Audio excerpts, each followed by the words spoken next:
Good morning children. Welcome back to my class. Children, in our last class we have studied about the topic the animal kingdom. In that lesson we have studied the classification of living beings, characteristic features of living beings, classification of animal kingdom, classification of animal based on their body structure and based on the food they eat, and uses of some animals, is it? Okay. In this class, we shall study more about honey, sweet honey. Honey, sweet honey. Children, have you ever tasted honey? It's bitter, no? No, it's very tasty. So, in this lesson, today we shall focus on the behavior of animals and the concept of collecting honey and its uses. Okay. Children, once there were three friends standing in a corner of a village fest. Village fest means festival, and they were eating some sweet meat. What they were doing? They were eating some sweet meat. Some of the meat fell on the ground. After some time, ants gathered around the sweet meat to eat. In the first picture, you can see the ants were gathered around the sweet meat to eat. And some other ants united together and carry the sweet meat or food to their home or living place. So, in the second picture, you can see the ants were carrying a piece of sweet meat. The living place or home of ant is called as ant hill. What is that? Ant hill. Ant hill, the home of ant. In this picture, you can see the ants were carrying a piece of leaf on its back. Can you guess why? Yes, they were carrying a piece of leaf on its back to protect itself from the sunlight.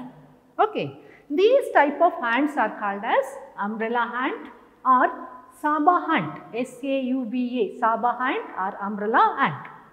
Each ant is differ from one to another. You might have seen different types of ants around your house. Some are small in size, some are big in size, some are black, some are brown in color. So, each one is differ from one to another, but they all belongs to the same group. For example, I am different from you.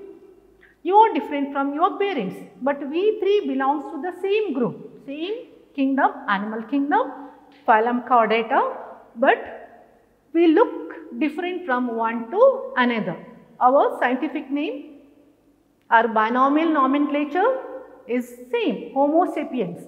If you go any part of the world, the name is not going to change.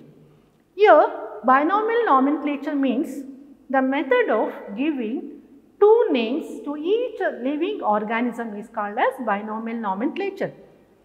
About that, you can study in your higher classes. Now, look at this picture.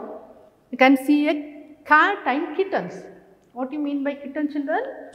Kittens are the young ones of a cat. What do you mean by kitten? It's the young one of a cat. A cat is licking its kitten with love and care. So, in this picture you can see different kinds of animals live together in a forest. Here you can see herd of elephant, zebras, herd of deers, birds are flying in air, there are giraffe, lion, peacock and a crane, and one hippopotamus is there. So, all these belongs to the same kingdom, animal kingdom, but different groups. So, they live together in a forest. Now, we shall see the dogs were fighting for a food in this picture. The young one of a dog is called as puppy. Here, dog and its young ones fighting for a bit of or piece of bread and food. Here you can see many birds are flying together in air. In this picture, you can see monkey and its baby.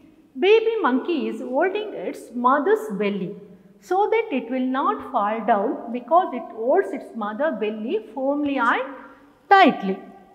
Here you can see hen and its family. The young one of a hen is called as chicks. Chicks are the young one of a hen. Your mother is teaching its young ones, or mother is teaching chicks how to collect food or how to eat food. So far we have seen many pictures and different types of animals. All these shows, after observing all these pictures, we can come to a conclusion that animals also live together in a group like human beings. How human beings are living together in a group, like that only animals also live together in a group. In your last lesson, you have studied that why do animals live in a group? Yes, they live in a group to obtain food, water, shelter, and mainly to protect themselves from the enemies. Okay, children, if you visit zoo, you please don't hurt the animals by throwing stones towards them. Okay. Now here there is a small activity, prepare at home. Collect few pictures of animals which live in groups and stick it on a sheet of paper, right? So, okay, we will meet in our next session. Till then, take care. Bye.